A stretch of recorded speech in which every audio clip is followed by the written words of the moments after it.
Okay guys, तो जो आज का हमारा टॉपिक है वो एंटी डायबिटिक ड्रग्स के ऊपर होने वाला है। ओके, तो हम इन सारी ड्रग्स को जो है वो शॉर्ट में जो है जानने की कोशिश करेंगे। जनरली एंटी डायबिटिक मतलब ऐसे ड्रग्स जो जिनका काम है ब्लड शुगर को कम करने का, क्योंकि डायबिटीज़ में एज वी ऑलरेडी नो कि जो ब्लड शुगर होता है उसका जो लेवल होता है वो बहुत ज़्यादा हो जाता है। ओके, सो हम जो है इस टॉपिक में उन सब ड्रग्स को जो है वो डिस्कस करेंगे जो ब्लड शुगर लेवल को डिक्रीज करने का काम करती है। ओके, सो हम स्टार्ट करते हैं इंसुलिन से। ओके, सो इंसुलिन को जो है इस्तेमाल किया जाता है डायबिटीज़ के अंदर। ओके, और अगर बात डायबिटीज़ की हो रही है तो एज वी ऑलरेडी नो कि जो डायबिटीज़ होती है वो मेनली दो तरह की होती है, एक टाइप 1 होती है और एक टाइप 2 होती है। ओके, इंसुलिन डिपेंडेंसी के बेसिस पर इसको जो है टाइप 1 एंड टाइप 2 में जो है वो क्लासीफाई किया गया है। ओके, सो इंसुलिन को जो है मेनली डायबिटीज़ में जो है वो लिया जाता है, और डायबिटीज़ जो होती है वो टाइप 1 हो सकती है या फिर जो है वो टाइप 2 हो सकती है। जो टाइप 1 जो डायबिटीज़ होती है जनरली वो होती है insulin dependent diabetes mellitus. Okay, यानी कि ये जो है इंसुलिन डिपेंडेंट होती है, और जो टाइप 2 होती है वो होती है non insulin dependent diabetes mellitus, यानी कि ये जो है वो इंसुलिन के ऊपर डिपेंडेंट नहीं होती है। ओके, यानी कहने का मीन ये हुआ कि अगर टाइप 1 अगर किसी पेशेंट को टाइप 1 की डायबिटीज मेलाइटस है तो उसमें जनरली क्या होगा कि इंसुलिन जो है उसमें प्रिस्क्राइब की जाएगी। ओके, और इंसुलिन भी जो है वो एज ए इंजेक्शन की फॉर्म में जो है उस पेशेंट को लेनी पड़ेगी। टाइप 2 के अंदर जनरली होता क्या है कि इसमें ऑरल ड्रग्स को जो है वो प्रिस्क्राइब किया जाता है, लेकिन सूनर और लेटर एक कंडीशन पेशेंट की ऐसी आ जाती है कि उसमें जो ऑरल मेडिसिन हैं वो वर्क नहीं करती हैं, तो यहाँ पर भी जो है वो फिर लेटर लाइफ में जो है वो इंसुलिन को जो है वो दिया जाता है। ओके, लेकिन इनिशियली अगर हम बात करें तो टाइप 1 में जो है वो इनिशियल फेज से जो है वो इंसुलिन दिया जाता है, जबकि टाइप 2 के अंदर जो है वो इनिशियल फेज में इंसुलिन प्रिस्क्राइब नहीं की जाती है। ओके, उसके अलावा अगर हम इंसुलिन की बात करें तो इंसुलिन जो है वो ड्रग ऑफ चॉइस होती है। जो कंडीशन होती है डायबिटिक कीटोएसिडोसिस, तो उसके अंदर जो है ये ड्रग ऑफ चॉइस होती है। उसके अलावा जो प्रेगनेंसी के अंदर जो डायबिटीज़ हो जाती है तो उसमें भी जो ड्रग ऑफ चॉइस है वो drug of choice in pregnancy. Okay, so उसमें भी जो है वो इंसुलिन जो है वो as a drug of choice की तरह से उसमें दी जाती है। ओके, अगर रूट्स की बात करें इंसुलिन की तो जनरली जो रूट्स हैं उसमें जो है वो सबक्यूटिनस दी जाती है। सबक्यूटिनस में मेनली कहाँ पर, तो इसमें जो है एब्डोमन या फिर थाई या फिर आर्म्स, तो यहाँ पर जो है इसको प्रीफर किया जाता है। लेकिन एब्डोमन में जो है जो एम्ब्लिकस के अराउंड जो स्किन होती है, तो जस्ट अराउंड स्किन ऑफ एम्ब्लिकस, वहाँ पर जो है इसको प्रिस्क्राइब नहीं किया जाता है, क्योंकि वहाँ पर जो स्किन होती है वो अनइवन होती है, यानी कि स्किन की जो थिकनेस होती है वो अनइवन होती है। सो जस्ट अराउंड द अम्ब्लिकस यहाँ पर जो है ये इंसुलिन को जो है वो इंजेक्ट नहीं किया जाता है। ओके, उसके अलावा जो है आईवी रूट से भी दी जाती है, यानी जो इमरजेंसीज होती हैं उसमें जो है वो इंट्रावेनसली जो है वो दे दी जाती है, mainly as in diabetic ketoacidosis की जो कंडीशन होती है, जो इमरजेंसी की कंडीशन रहती है, उसमें जो है जो इंसुलिन है उसको प्रिस्क्राइब किया जाता है। उसके अलावा कुछ कंट्रीज ने जो है वो इनहेलेशनल रूट्स में भी जो है वो इंसुलिन को जो है वो प्रोड्यूस किया है। ओके, और उसमें जो है वो मेनली क्या है इनहेलेशनल वाली, तो इनहेलेशनल में जो है वो एफ्रीजा करके जो इंसुलिन है वो क्या है मेनली इनहेलेशनल रूट से जो है वो ली जाती है। ओके, लेकिन ये शॉर्ट एक्टिंग होती है। ओके, तो शॉर्ट एक्टिंग इंसुलिन होती है, इसको मेनली जो है वो मील से पहले जो है वो लिया जाता है। ओके, सो अब हम बात करते हैं इंसुलिन के टाइप्स की। So if you are talking about types of insulin, okay, so mainly जो इंसुलिन के टाइप्स होते हैं उसमें शॉर्ट एक्टिंग हो सकती है, उसमें जो है इंटरमीडिएट एक्टिंग हो सकती है, या फिर उसमें जो है वो लॉन्ग एक्टिंग हो सकती है। सो जो शॉर्ट एक्टिंग होगी, जो शॉर्ट एक्टिंग होती है उसको जो है सेमी लेंटे भी कहते हैं। जो इंटरमीडिएटली एक्टिंग होगी उसको लेंटे कहा जाएगा, और जो लॉन्ग एक्टिंग होगी उसको जो है अल्ट्रा लेंटे कहा जाएगा। अल्ट्रा लेंटे जनरली अगर हम बात करें लेंटे की, तो लेंटे क्या है कि जो इंसुलिन जो है वो जिंक के साथ ये कह सकते हैं कि एक कॉम्बिनेशन जिसमें जो है इंसुलिन प्लस जिंक जो है वो अवेलेबल हो, उसको लेंटे कहा जाता है। Okay, so short acting generally semi lente, intermediately acting generally lente, and long acting means ultra lente. अगर हम बात करें इंसुलिन एनालॉग की, तो जनरली जो इंसुलिन को प्रिपेयर किया जा रहा है वो लेबोरेटरी के अंदर ही जो है वो प्रिपेयर किया जा रहा है। ओके, सो इसमें जो है मेनली दो होती हैं, एक होती है अल्ट्रा रैपिड, और जो अल्ट्रा रैपिड होती है ये शॉर्ट एक्टिंग होती है। ओके, और जो दूसरी होती है वो होती है अल्ट्रा लॉन्ग एक्टिंग। तो जो अल्ट्रा लॉन्ग एक्टिंग होती है इसमें मेनली क्या होता है कि इसका जो एक्शन रहता है वो लॉन्ग लास्टिक रहता है। ओके, इसको जो है सबक्यूटिनसली जो है वो प्रिस्क्राइब किया जाता है, तो इसको भी जो है वो सबक्यूटिनसली जो है वो प्रेफर किया जाता है, इसको जो है दिया जाता है। ओके, अगर इसके एग्जांपल की बात करें तो इसमें जो है इंसुलिन लिस्प्रो, ओके, उसके अलावा insulin glulisine and insulin aspart. So these are the examples. Okay, अगर हम इसकी बात करें अल्ट्रा लॉन्ग एक्टिंग की, तो इसमें जो एग्जाम्पल आते हैं उसमें इंसुलिन ग्लार्जिन उसके अलावा इंसुलिन डिटरमिनर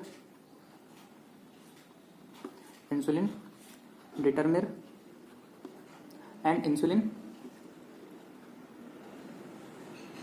डेग्लूडेक। ओके, सो इन तीनों में जो है सबसे ज्यादा जो है वो लॉन्गेस्ट एक्टिंग जो है वो इंसुलिन डेग्लूडेक है, ये लॉन्गेस्ट एक्टिंग है। ओके, सो ये दोनों ही जो है वो सबक्यूटेनियसली जो है वो प्रीफर किया जाएगा। ओके, और इसके अंदर जो अल्ट्रा लॉन्ग एक्टिंग है उसमें जो है इंसुलिन डेग्लूडेक जो है वो लॉन्गेस्ट एक्टिंग है। ओके, अगर बात करें कि नॉन हाइपोग्लाइसेमिक यूज क्या हो सकता है इंसुलिन का, तो जनरली जो इंसुलिन होता है वो, ये फॉर एग्जांपल ये कोई ब्लड वेसल है, इस ब्लड वेसल के अंदर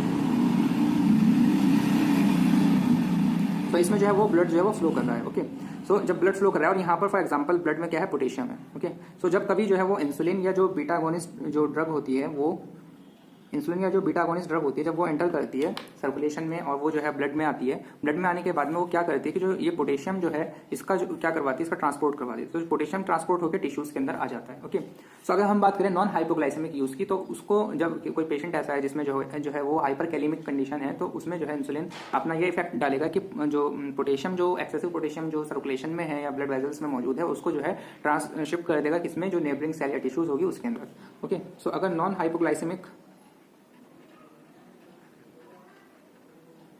यूज पूछा जाए इंसुलिन का, यूज ऑफ इंसुलिन, सो वो क्या है, वो है हाइपरकैलेमिया में, हाइपरकैलेमिया। ओके, यानी कि जो इंसुलिन है वो क्या करता है, वो पोटेशियम का जो है वो ट्रांसपोर्ट करवा देता है, यानी कि सर्कुलेशन में से हटवा देता है। ओके, नाउ अब हम बात करते हैं ऑरल एंटी डायबिटिक ड्रग्स के बारे में। ऑरल एंटी डायबिटिक ड्रग्स, और मेनली इसको जो है वो दो कैटेगरी के अंदर हम जो है वो डिस्कस करने की कोशिश करेंगे। एक तो वो कैटेगरी है जो इंसुलिन का सिक्रीशन करवा रही है और फिर जो है वो ब्लड ग्लूकोज लेवल जो है वो कम हो रहा है, और दूसरा हम जो अदर मैकेनिज्म है जिसके बेसिस पर जो है वो जो ब्लड ग्लूकोज है वो लेवल कम हो रहा है। ओके, तो मेनली इसको जो है वो दो उसमें जो है वो डिवाइड किया है। ओके, सो एक जो लेवल है वो लेवल जो इंसुलिन का सिक्रीशन करवा रहा है। ओके, जो इंसुलिन का सिक्रीशन हो रहा है उसको कहा जाएगा इंसुलिन सिक्रेटोगॉग्स, इंसुलिन सिक्रेटोगॉग्स, मेनली सिक्रेटोगॉग्स मतलब जो सिक्रीशन को करवाए। ओके, और जो दूसरा जो क्लासिफिकेशन है उसमें जो है वो अदर्स मैकेनिज्म जो है उसको हम डिस्कस करेंगे। ओके, सो अगर बात करें इंसुलिन सिक्रेटोगॉग्स की, तो मेनली जो इंसुलिन सिक्रेटोगॉग्स है यानी कि इंसुलिन का सिक्रीशन करवाने वाली ड्रग्स, तो इंसुलिन जनरली सिक्रेट कहां से करेगी, तो सिक्रीशन जो होगा वो बीटा सेल ऑफ पैनक्रियाज से होगा। तो इंसुलिन सिक्रेटोगॉग्स देने के लिए जो रिक्वायरमेंट होगी वो मिनिमम 30% सेल्स जो है वो बीटा सेल की जो है वो एक्टिव होनी चाहिए, या वो जो है नॉर्मल फंक्शनिंग उनकी होनी चाहिए। ओके, सो इसके लिए क्या नीड होती है, so needed more than 30% beta cell having normal function, क्योंकि सिक्रीशन तो बीटा सेल ही जो है वो करेगी। ओके, सो उसके लिए 30% तक के जो है वो या 30% से ज्यादा जो है बीटा सेल का नॉर्मल फंक्शनिंग होना वो जरूरी है। ओके, अगर हम बात करें कि ये करती क्या है, तो ये जो है वो कैन कॉज हाइपोग्लाइसीमिया, ये हाइपोग्लाइसीमिया जो है वो कॉज कर सकती है। ओके, और ये जनरली करती क्या है या इसका मैकेनिज्म क्या है, तो ये पोटेशियम डिपेंडेंट एटीपी की जो पोटेशियम डिपेंडेंट एटीपी चैनल्स होते हैं उनको जो है ये ब्लॉक कर देती है या उनको जो है वो इनहिबिट कर देती है। हम आगे डिस्कस करेंगे कि जो पोटेशियम डिपेंडेंट एटीपी चैनल्स होते हैं वो किस तरह से क्लोज होते हैं या किस तरह से उनकी ओपनिंग होती है। ओके, सो इसने क्या किया, जो पोटेशियम डिपेंडेंट एटीपी चैनल्स हैं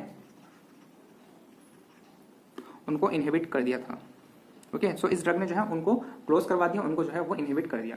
उसके इनहिबिट करने की वजह से क्या होता है वो हम इफेक्ट को जो है हम बाद में देखते हैं। ओके, अब हम इंसुलिन सिक्रेटोगॉग्स को जो है वो डिस्कस करते हैं। ओके, नाउ अब हम डिस्कस करेंगे इंसुलिन सिक्रेटोगॉग्स, यानी कि जो इंसुलिन का सिक्रीशन जो है करवाएगी ड्रग वो किस तरह से होएगा जनरली। सो जो ब्लड है वो जो है वेजल में जो है वो फ्लो कर रहा है, और इस ब्लड के साथ में क्या है, इस ब्लड में जो है वो शुगर है in the form of glucose. Okay, so glucose जब ग्लूकोज की अमाउंट ज़्यादा हो जाएगी तो जनरली होगा क्या कि जो ग्लूकोज है वो यहाँ पर हम देखते हैं कि ये जो है वो पैनक्रियाज की बीटा सेल है। Okay, so this is beta cell of pancreas.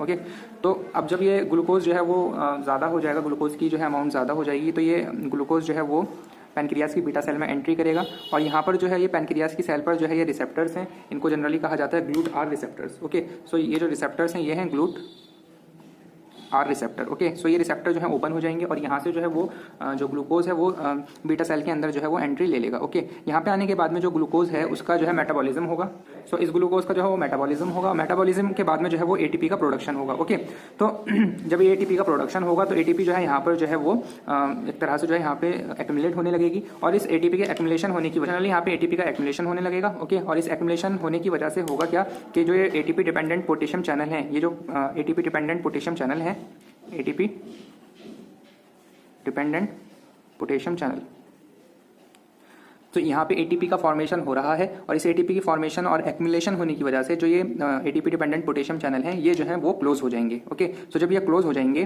तो क्या होगा कि पॉजिटिव चार्ज जो है वो यहाँ पर जो है वो एक्यूमुलेशन उसका होने लगेगा। ओके, सो जब पॉजिटिव चार्ज यहाँ पे एक्यूमुलेट होने लगा तो यहाँ पर जो है इस कंडीशन में जो है वो डिपोलराइजेशन जो है वो शुरू हो जाता है, जो बीटा सेल है उसका। ओके, अब डिपोलराइजेशन हो रहा है और साथ ही साथ यहाँ पे पोटेशियम क्योंकि बाहर नहीं जा पा रहा है तो पोटेशियम यहीं पर ही जो है वो एक्यूमुलेट हो रहा है, दैट मीन्स कि पॉजिटिव चार्ज इंक्रीज कर रहा है inside the beta cell.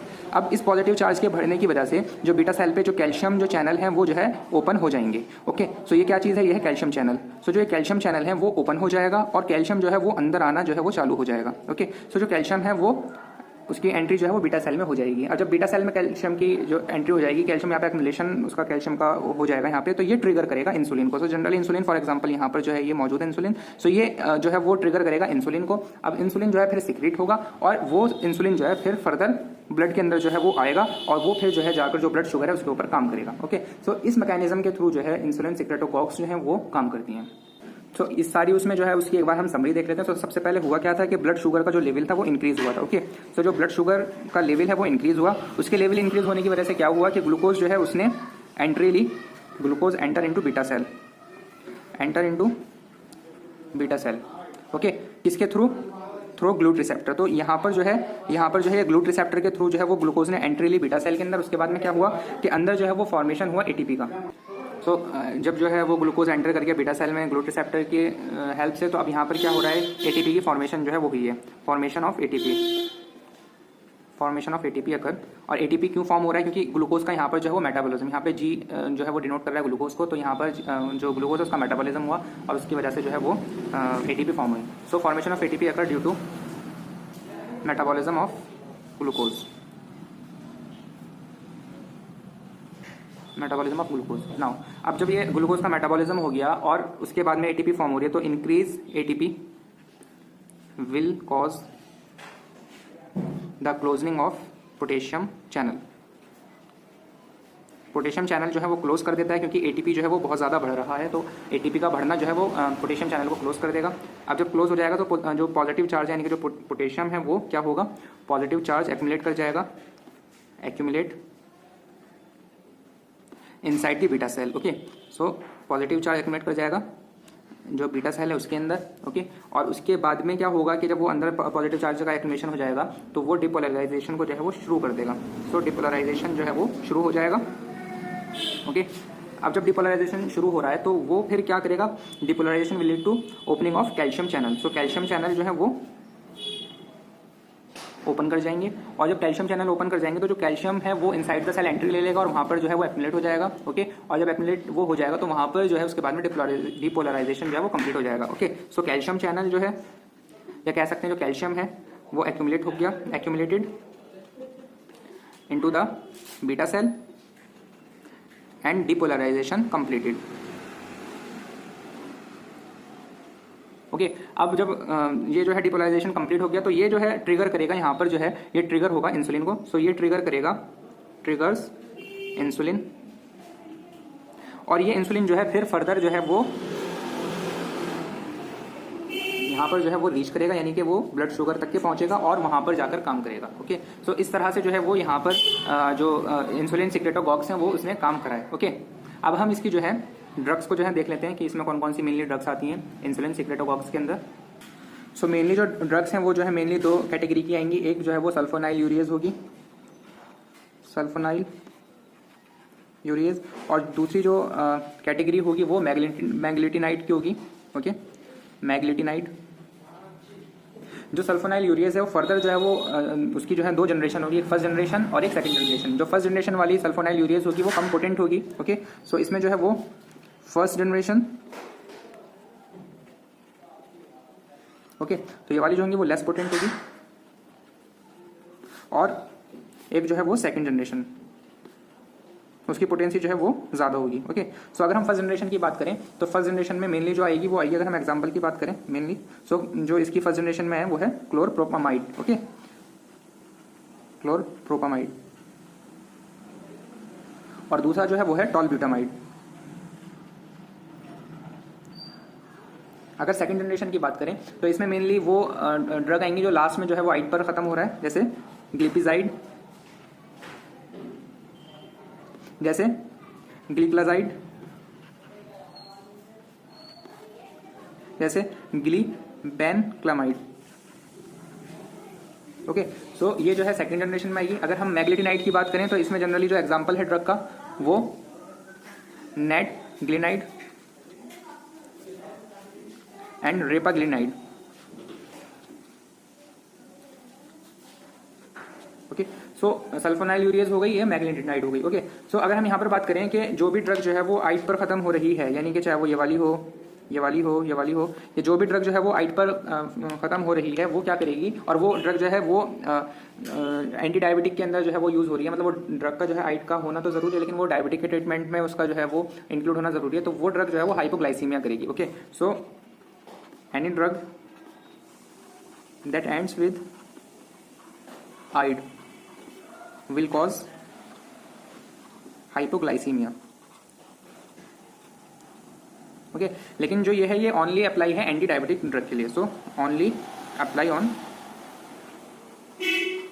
Anti diabetic drug.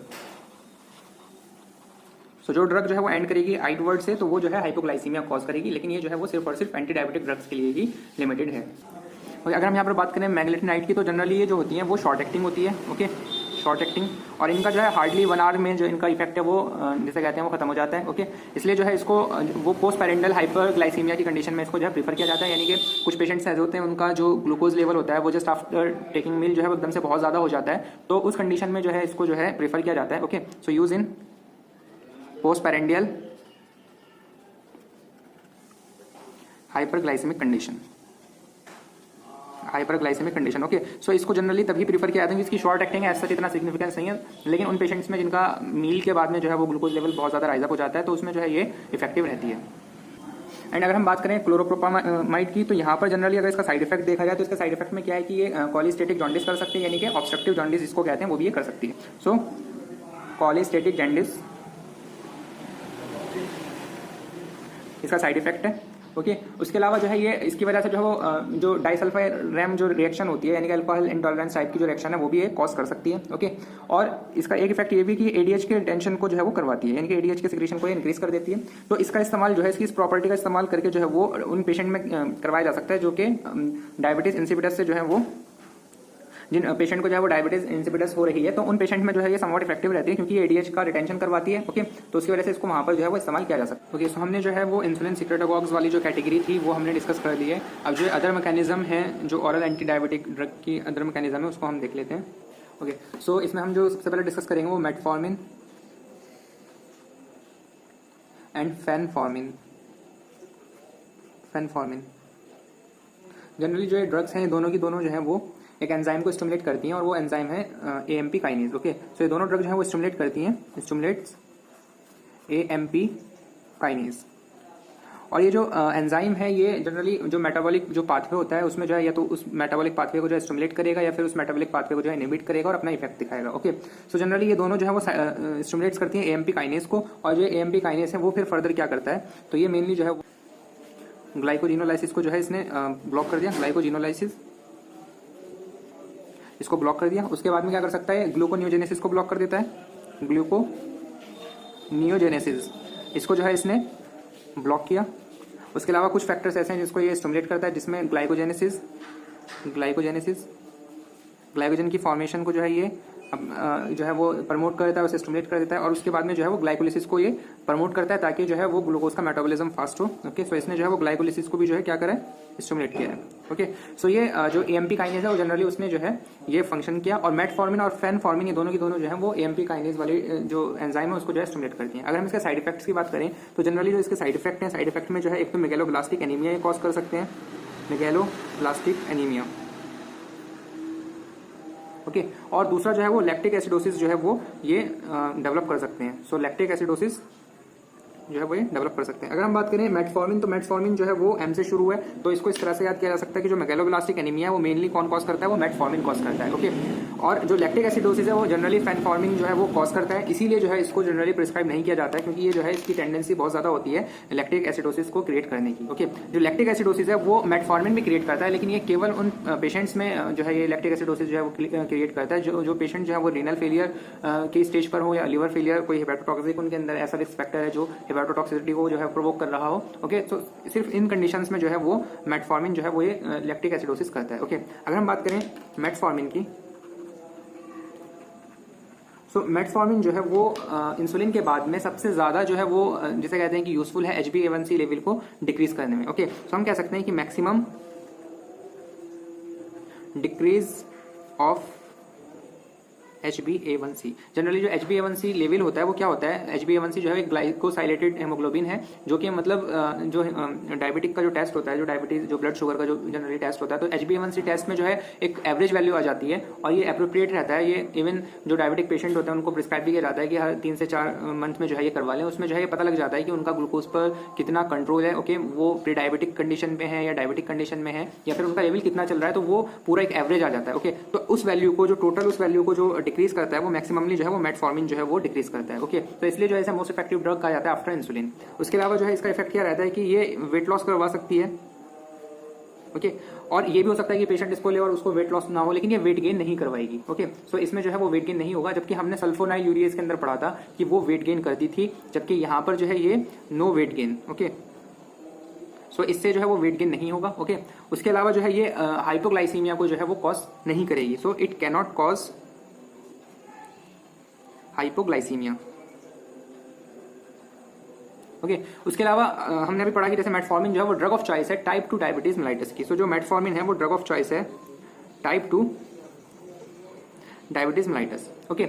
उसके अलावा जो मेटफॉर्मिन था इसको जो है पीसीओडी के जो पेशेंट्स होती हैं उनको भी जो है प्रिस्क्राइब किया जाता है। हमने ये टॉपिक जो है वो पीसीओडी वाले में भी जो है वो डिस्कस किया था कि वहां पर जो है वो मेटफॉर्मिन को जनरली प्रिस्क्राइब किया जा रहा था। So also give in PCOD patient. Okay. So ये जो पहली कैटेगरी थी मेटफॉर्मिन और फेनफॉर्मिन की, हमने जो है वो अभी यहाँ पर देखी। जो नेक्स्ट कैटेगरी है उसको हम देखते हैं। ओके। सो जो सेकंड कैटेगरी है वो है PPAR gamma. So generally peroxisome proliferator activated receptor. तो जनरली, और ये रिसेप्टर कौन सा है, गामा वाला रिसेप्टर। तो जनरली 3 रिसेप्टर होते हैं अल्फा बीटा गामा, जो कि न्यूक्लियस में जो है वो प्रेजेंट होते हैं। ओके। सो यहाँ पर जो है वो कौन सी है, जो PPAR गामा स्टिमुलेटर। सो ये स्टिमुलेटर वाली जो है PPAR gamma stimulator,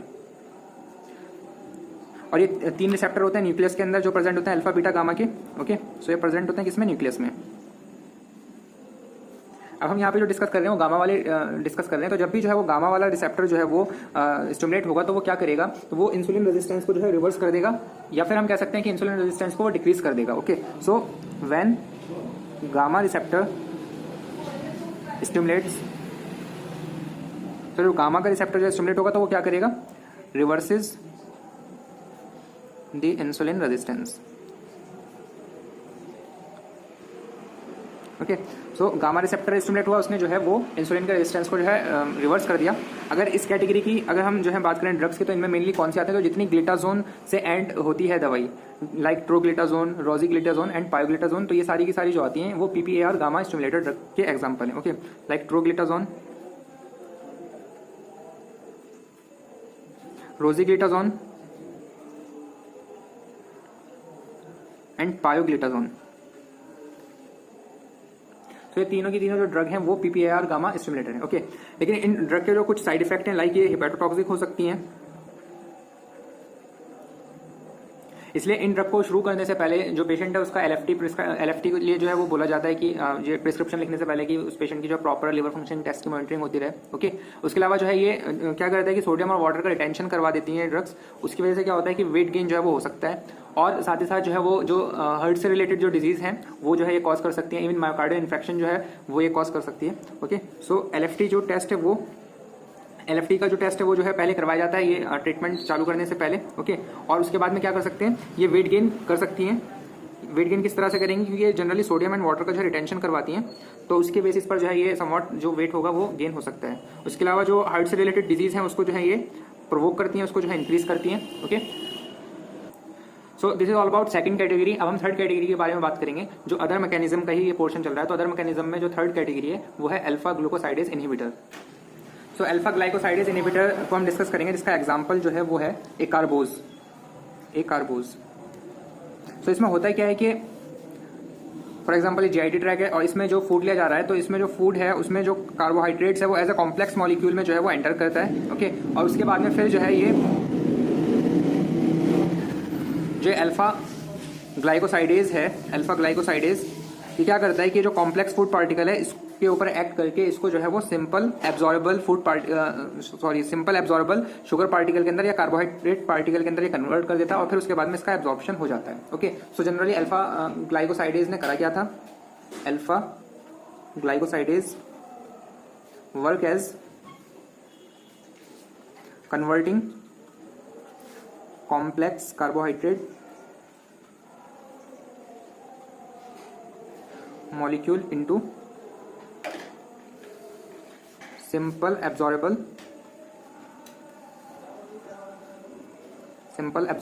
molecules। Okay, और वो जो है यानी कि simple absorbable molecules means glucose.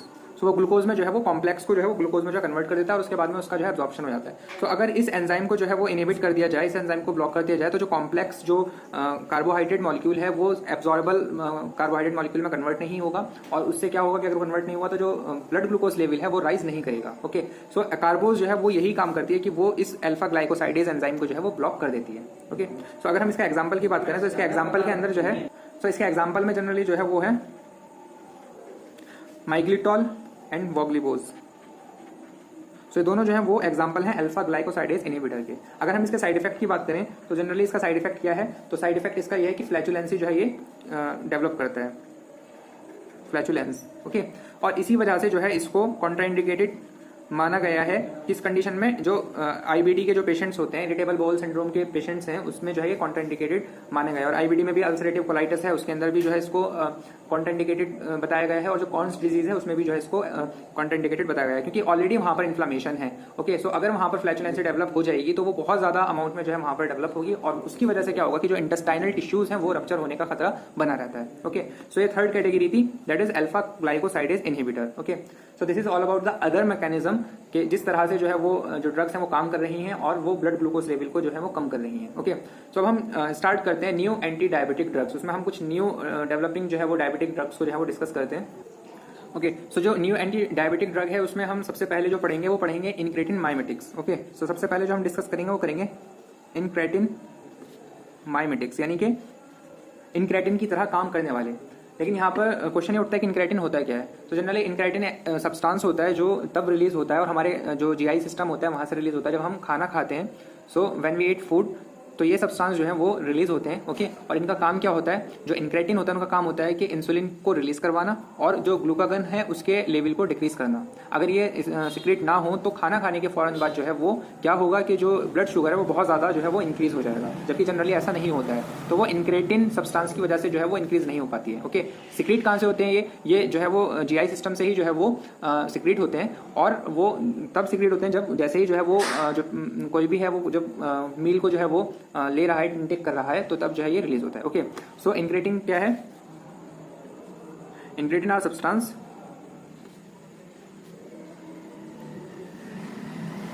which are secreted when we eat food।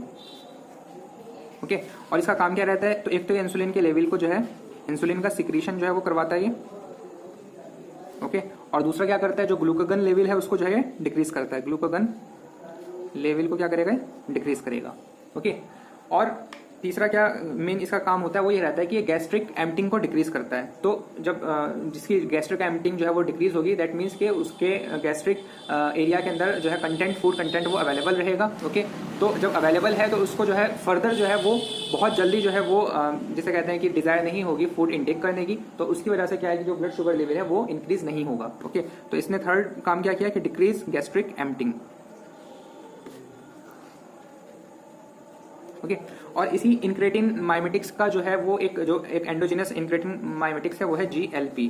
Okay, GLP. So glucagon like peptide. GLP means glucagon like peptide.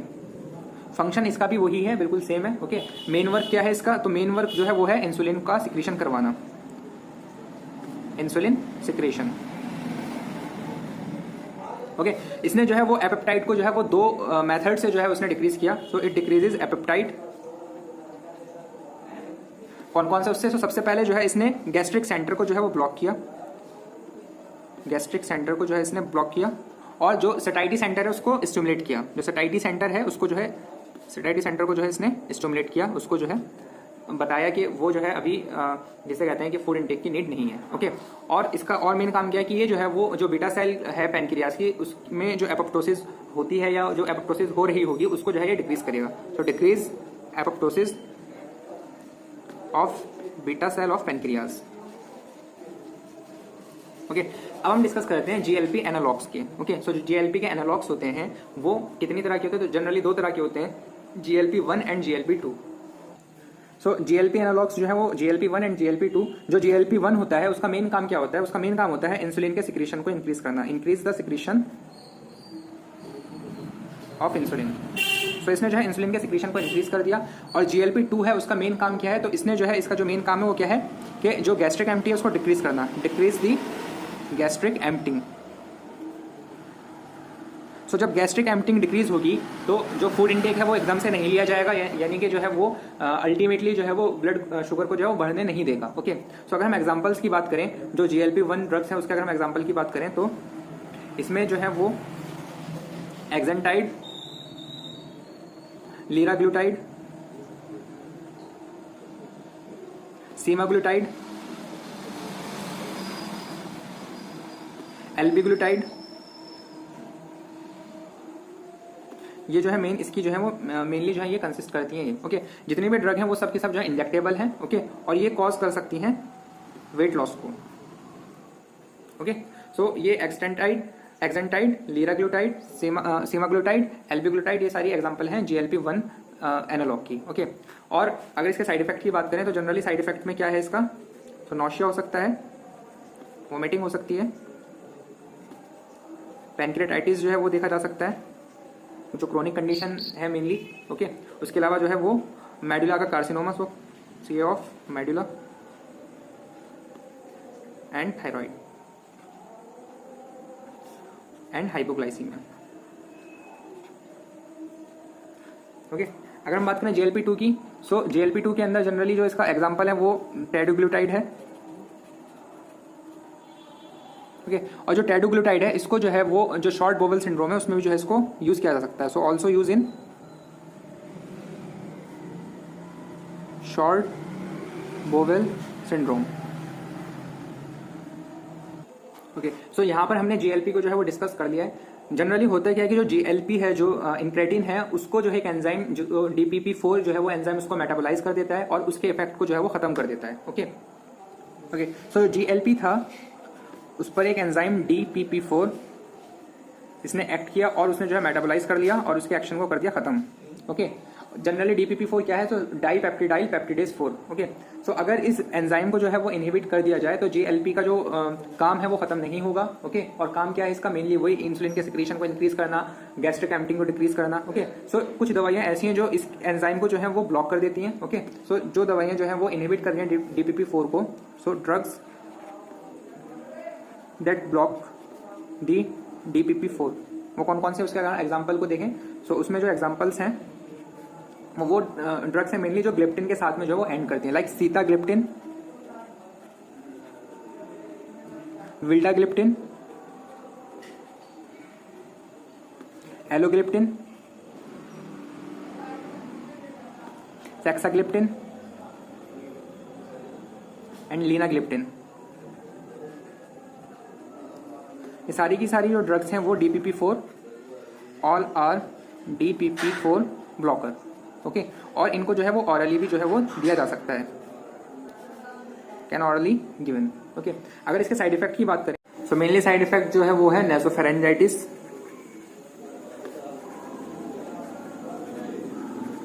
नेसोफेरेंजाइटिस। Okay, उसके अलावा जो है कॉन्ट्राइंडिकेटेड है रीनल फेलियर पेशेंट में, so contraindicated in renal failure patient. Okay, लेकिन जो linagliptin है वो सेफ है except linagliptin, sorry linagliptin. Linagliptin जो है वो सेफ है, जो रीनल फेलियर के जो पेशेंट है उनमें जो है वो दे सकती है। ओके, और ये जो है हाइपोग्लाइसीमिया को जो है वो डेवलप नहीं करती। ओके, सो ये जो पहली कैटेगरी थी वो थी जीएलपी एनालॉग की। अब जो सेकंड कैटेगरी है वो है SGLT2 ब्लॉकर। ओके, सो जो सेकंड वाला है वो है SGLT2 ब्लॉकर।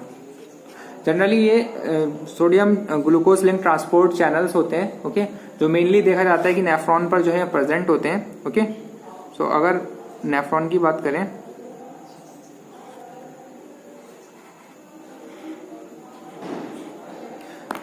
सो यहाँ पर जो है ये जनरली जो है वो प्रेजेंट होते हैं, क्योंकि जो ग्लूकोज है वो क्या होता है कि वो एंटर कर जाता है एंड जो ग्लोमेरुलस होता है उससे जो है ये एंटर करता है। उसके बाद में फिर जो है ग्लोमेरुलस में एंटर कर जाता है, उसके बाद में फिर इसका जो है वो रीअब्जॉर्प्शन हो जाता है। ओके, सो ये यूरिन से जो है पास आउट नहीं होता है। ओके, लेकिन जो डायबिटिक पेशेंट है अगर उसमें रीअब्जॉर्प्शन अगर हो जाएगा तो बॉडी के अंदर ग्लूकोज लेवल की जो कंसंट्रेशन है वो बढ़ती ही चली जाएगी। ओके, सो अगर इस जो SGL2 तो यहाँ पर जो प्रेजेंट होता है ये SGLT होता है, यानी sodium glucose link transport channel. So अगर इसको जो है वो ब्लॉक कर दिया जाए तो ये इसका ग्लूकोज का जो है वो रीअपटेक नहीं हो पाएगा, और जब रीअपटेक नहीं हो पाएगा या रीअब्जॉर्प्शन नहीं हो पाएगा तो वो ग्लूकोज जो है वो यूरिन के थ्रू जो है वो पास आउट हो जाएगा और ओवरऑल बॉडी के अंदर जो है वो ग्लूकोज की जो कंसंट्रेशन है वो डिक्रीज हो जाएगी। ओके, सो हम उन ड्रग्स को पढ़ लेते हैं जो SGLT2 को जो है वो ब्लॉक करती हैं। ओके, ब्लॉक करने से होगा क्या कि जो ग्लूकोज है वो रीअब्जॉर्ब नहीं होगा नेफ्रॉन में, और वो साथ ही साथ जो है वो एक्सक्रीट हो जाएगा यूरिन के साथ में, और उससे होगा क्या कि जो ग्लूकोज लेवल है वो डिक्रीज हो जाएगा। ओके, सो अगर हम इनकी ड्रग्स की बात करें मेनली तो इनके ड्रग्स के अंदर इन ड्रग्स में मेनली ये वो ड्रग्स होते हैं जो लास्ट में एंड करती हैं लोजिन से। Okay, like canagliflozin, dapagliflozin, empagliflozin and ertugliflozin. So इनके एग्जाम्पल अगर हम देखें सो कैनाग्लिफ्लोजिन, डापाग्लिफ्लोजिन, एमाग्लिफ्लोजिन एंड अर्टुग्लिफ्लोजिन। सो सारी की सारी जो ड्रग्स हैं वो मेनली कौन है, जो फ्लोजिन के लास्ट में या जो लोजिन से जो है वो एंड कर देंगे। ओके, सो ये सारी की सारी क्या करती हैं, they all R block SGLT2। Okay, so SGLT2 को इन्होंने ब्लॉक कर दिया और लास्टली फिर उससे क्या होगा कि ग्लूकोज लेवल जो है ब्लड के अंदर वो डिक्रीज हो जाएगा। ओके, सो अगर हम SGL2 के ब्लॉकर के साइड इफेक्ट देखें तो इसके साइड इफेक्ट को जानने से पहले देख लेते हैं कि जो सारा का सारा ये ब्लड का जो सारा का सारा शुगर है उसको जो है ये एक्सक्रीट आउट करवाएगा, तो वहां पर उस पर्टिकुलर एरिया में, या हम अगर बात करें यूरिनरी ट्रैक के अंदर जो है वो ग्लूकोज लेवल जो है समवॉट इंक्रीज हो रहा है, तो वहां पर बहुत सारे बैक्टीरियाज जो है वो डेवलप हो सकते हैं। ओके, सो इसमें मेनली जो साइड इफेक्ट है वो साइड इफेक्ट के अंदर जो है वो UTI ही है। Okay, urinary track infection. उसके अलावा जो है जेनाइटल ट्रैक इन्फेक्शन, मेनली जो है ये इसके साइड इफेक्ट हैं, जेनाइटल ट्रैक इन्फेक्शन। ओके, अच्छा, टाइप 1 डायबिटीज मेलाइटस के अंदर जो कैंग्लिफ्लोजिन है उसको जो है वो प्रिस्क्राइब नहीं किया जाता है। अगर प्रिस्क्राइब किया गया तो वो जो है वो कीटोएसिडोसिस को जो है वो बहुत ज्यादा जो है वो इंक्रीज कर देता है। ओके, सो इन टाइप 1 डायबिटीज मेलाइटस जो कैंग्लिफ्लोजिन है उसको जो है कैंग्लिफ्लोजिन को जो है वो प्रिस्क्राइब जो है वो नहीं किया जाता है, डज नॉट प्रिस्क्राइब। क्योंकि अगर ऐसा हुआ कि अगर वो जो है प्रिस्क्राइब की गई तो जो कीटोएसिडोसिस जो है वो बहुत ज्यादा जो है वो डेवलप हो जाएगा। ओके, सो इसलिए जो है वो कैंग्लिफ्लोजिन को जो है वो प्रिस्क्राइब नहीं किया जाता है किसमें, डायबिटीज टाइप 1 की डायबिटीज मेलाइटस के अंदर। ओके, नाउ अब जो नेक्स्ट कैटेगरी है वो है, या जो नेक्स्ट ड्रग है वो है प्रेमलिन। ओके, सो जो नेक्स्ट ड्रग है वो है प्रेमलिनटाइड कैटेगरी ड्रग्स। ओके, तो जनरली इसके अंदर जो आती हैं ड्रग वो एमाइलिन ड्रग्स है। ओके, सो ये क्या करती है अमाइलिन, ये जो है वो ग्लूकागन का जो लेवल है उसको डिक्रीज कर देती है, ग्लूकागन लेवल को जो है उसने डिक्रीज कर दिया। ओके, जनरली क्या होते हैं इंजेक्टेबल फॉर्म में होती है और इसे सबक्यूटेनस जो है वो लिया जाता है। ओके, इसको टाइप 1 में भी दे सकते हैं एंड टाइप 2 में भी जो है इसको दे सकते हैं। ओके, उसके अलावा जो है ये हाइपोग्लाइसीमिया जो है वो कॉज कर सकती है, हाइपोग्लाइसीमिया कॉज कर सकती है। ओके, नाउ फोर्थ वन जो कैटेगरी है, सो जो फोर्थ वन है वो है ब्रोमोक्रिप्टिन। तो जो ब्रोमोक्रिप्टिन है जनरली वो इंसुलिन रेजिस्टेंस को ही डिक्रीज करेगी। ओके, सो डिक्रीजेस इंसुलिन रेजिस्टेंस।